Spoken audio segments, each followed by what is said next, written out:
Daftar raja-raja kuno dari Afdos misalnya terletak pada dinding kuil Setos di Afdos, menginformasikan kepada kita urutan kronologi dari 76 penguasa Mesir kuno yang teratur, dari mulai Menes hingga Setos I. Selain daftar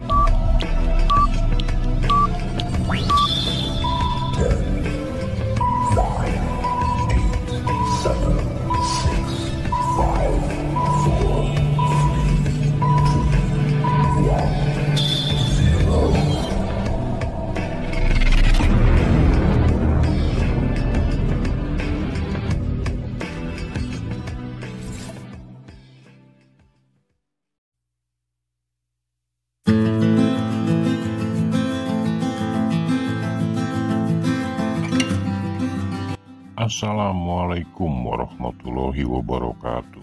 Sampurasun. Di konten kali ini, mari kita sama-sama belajar memperluas lingkar pikir kita dengan diskusi yang kami suguhkan mengenai piramida Giza. Masa lalu Mesir sebelum Fir'aun tetap menjadi teka-teki besar karena masih ada pertanyaan tentang apa yang sebenarnya terjadi selama periode misterius sebelum 3000 tahun sebelum Masehi, yaitu tanggal munculnya Fir'aun pertama yang dikenal sebagai Menes Narmer. Pada saat itu, pada beberapa dekade dan tanpa ada tanda apapun tiba-tiba muncul dalam bentuk sangat sempurna. Tulisan piramida sangat sempurna, astronomi terpelajar, keterampilan teknis, dan pengetahuan serta segala sesuatunya sejalan dengan sangat canggih. Dan semuanya tampaknya telah tiba dengan sangat cepat.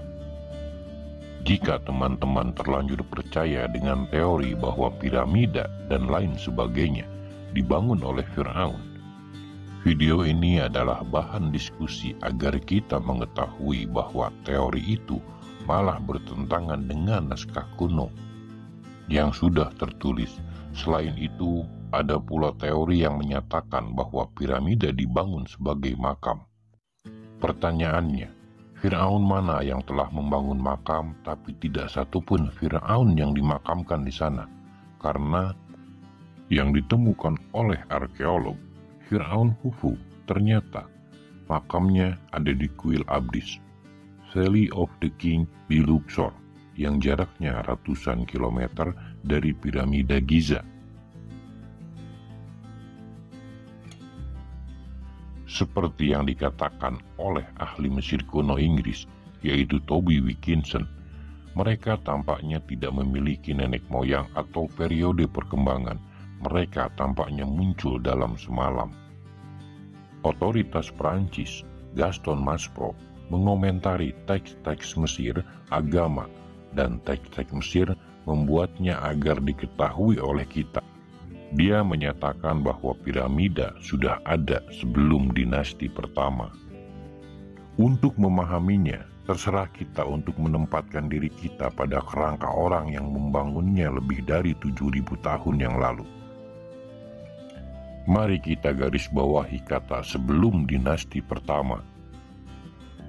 Ini berarti segala yang ada di Mesir, mulai dari tulisan, piramida, ilmu astronomi, keterampilan teknis, dan pengetahuan sudah ada di sana sebelum Fir'aun mengklaim bahwa itu miliknya.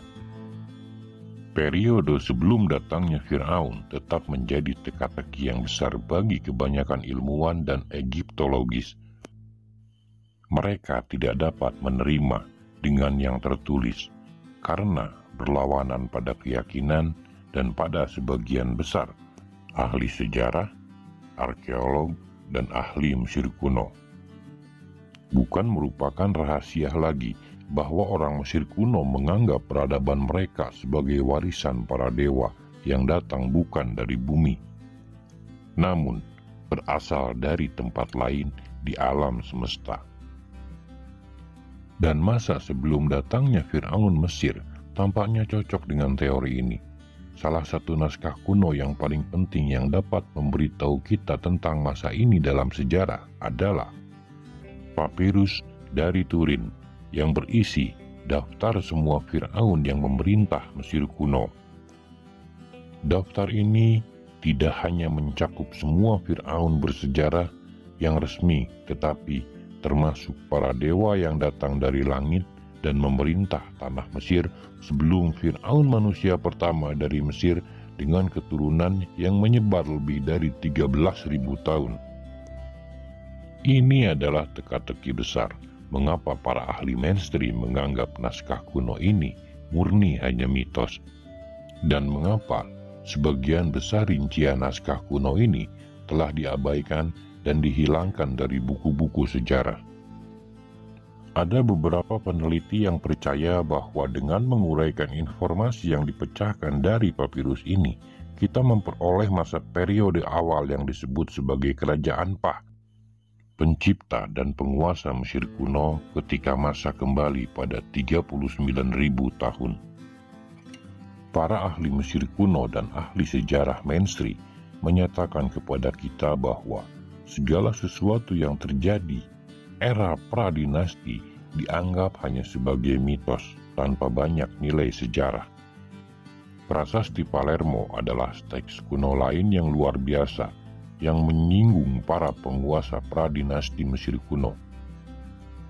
Prasasti kuno ini bahkan membuat referensi kepada Dewa Horus yang menyatakan bahwa dia adalah penguasa Mesir kuno secara fisik sejak ribuan tahun lalu.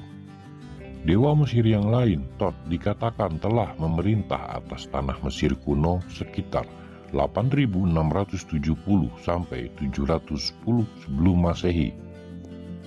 Menariknya lagi, pendeta tinggi Mesir, Manetho, yang konon memiliki akses tidak terbatas pada naskah di perpustakaan kuno Alexandria, ia menulis sejarah Firaun Mesir kuno sebanyak 30 jilid dan membuat referensi dewa yang memerintah selama masa pra-Firaun Mesir.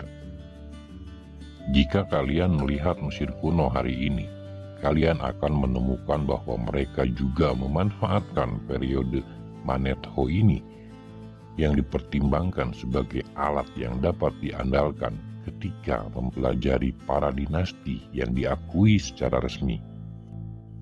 Ahli Mesir kuno masih menggunakan penanggalan Manetho dan tetap menganggapnya sebagai bapak Egyptologi. Namun untuk beberapa alasan yang tidak diketahui, para ahli Mesir kuno yang sama telah memutuskan untuk menghindari apapun yang berhubungan dengan sejarah pradinasti, serta dengan sangat hati-hati mereka memilih rincian tertentu dan mengadopsi untuk mereka sendiri, hingga menolak apapun yang tidak sesuai dengan pandangan mereka tentang sejarah. Manetho dianggap sebagai bapak ilmu pengetahuan Mesir kuno oleh banyak sarjana saat ini. Kita bisa menelusuri kembali penguasa Mesir dalam serangkaian daftar raja-raja kuno. Daftar raja-raja kuno dari Afdos misalnya terletak pada dinding kuil Setos di Afdos, menginformasikan kepada kita urutan kronologi dari 76 penguasa Mesir kuno yang teratur, dari mulai Menes hingga Setos I. Selain daftar ini, kita juga memiliki daftar raja-raja dari Karnak yang dapat ditemukan di Museum Louvre, yang memiliki 61 penguasa mulai dari Menes hingga Thutmosis III. Kedua daftar ini menginformasikan kita wawasan mengenai tradisi kerajaan Mesir Hulu. Daftar raja-raja dari Saqqara juga menampilkan 47 raja sebelumnya yang termasuk Ramses II. Namun yang lebih penting dari beberapa catatan ini tetaplah papirus Turin. Naskah kuno ini ditulis dalam tulisan tangan bersambung pada sisi belakang papirus pada masa saat Ramses II berkuasa.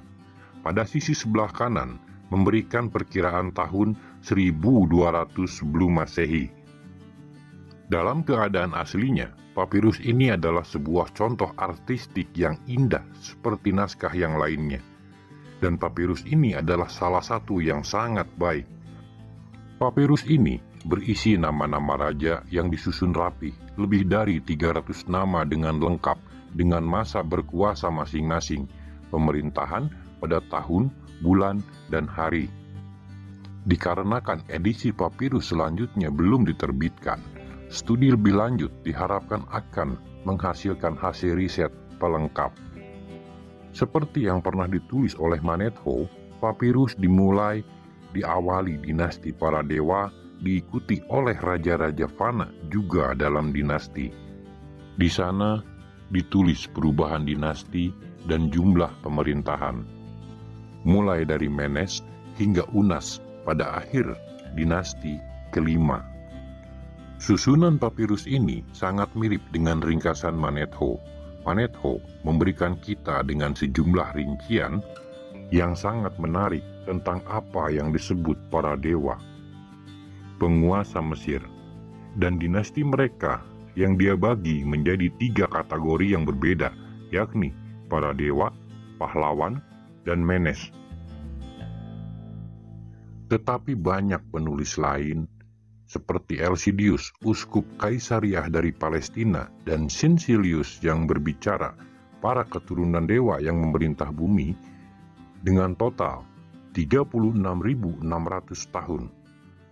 Setelah periode para dewa ini, kemudian datang pemerintahan Fir'aun, Mesir kuno, yang mortal atau bisa mati. Lalu, dari mana penguasa sebelum Fir'aun itu berasal? Ada satu teori yang bisa menjawab pertanyaan ini.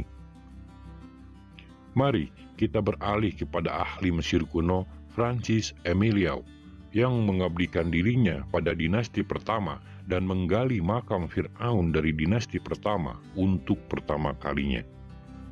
Dalam penggaliannya di selatan Mesir, dia menemukan bukti keberadaan orang-orang yang sudah maju lebih awal dari Fir'aun dinasti pertama. Dia menemukan khususnya orang-orang ras kulit hitam yang disebut sebagai bangsa Anu dan kadang disebut Aunu. Ini tidak ada hubungannya dengan bangsa Anunnaki meski kadang mirip. Mereka memelihara ternak dan mempraktekkan pertanian, ekstensi di sepanjang sungai Nil, serta melindungi diri mereka di dalam tembok pertahanan kota. Mereka mendirikan kota Esna, Anuseni, Ermen, Anumenti, Kus, Geblein, dan bahkan Heliopolis. Kota-kota ini mencantumkan dalam nama tertulisnya simbol karakteristik yang menunjukkan orang Anu sebanyak 3 kolom. Dan menurut banyak peneliti seperti Chandler dan lain tokoh-tokoh terbesar Mesir kuno seperti Osiris, Isis, Hermes, dan Horus berasal dari ras Anu kuno ini. Bagaimanapun, bangsa Anu tahu penggunaan logam dan gading. Mereka sangat terorganisir, mengenal cara menulis. Hal ini dibuktikan dengan banyaknya artefak-artefak yang ditemukan oleh Ameline Audi di wilayah Afdos dan dijelaskan dalam karyanya Novellus Coeles de Afdos. Arkeolog tersebut menunjukkan jika Osiris berasal dari Nubia meskipun lahir di Tebes. Akan mudah untuk memahami mengapa pertarungan antara Osiris dan Set terjadi di Nubia. Menurut peneliti tertentu, Anu adalah istilah tertentu yang diterapkan pada Osiris. Linneo berkomentar bahwa dalam pengertian etnis, kita harus membaca istilah Anu yang diterapkan pada Osiris. Dia juga mengutip bagian dari bab 15 dari kitab Orang Mati, di mana judul sebenarnya adalah Kitab Keluar ke Dalam Terang, yaitu Otot God Anu in the High Mountain Anthem. Asal-usul Osiris memang masih menjadi perdebatan.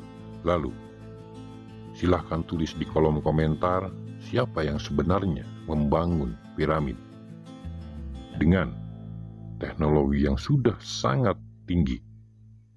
Terima kasih telah mengikuti video kami. Assalamualaikum warahmatullahi wabarakatuh.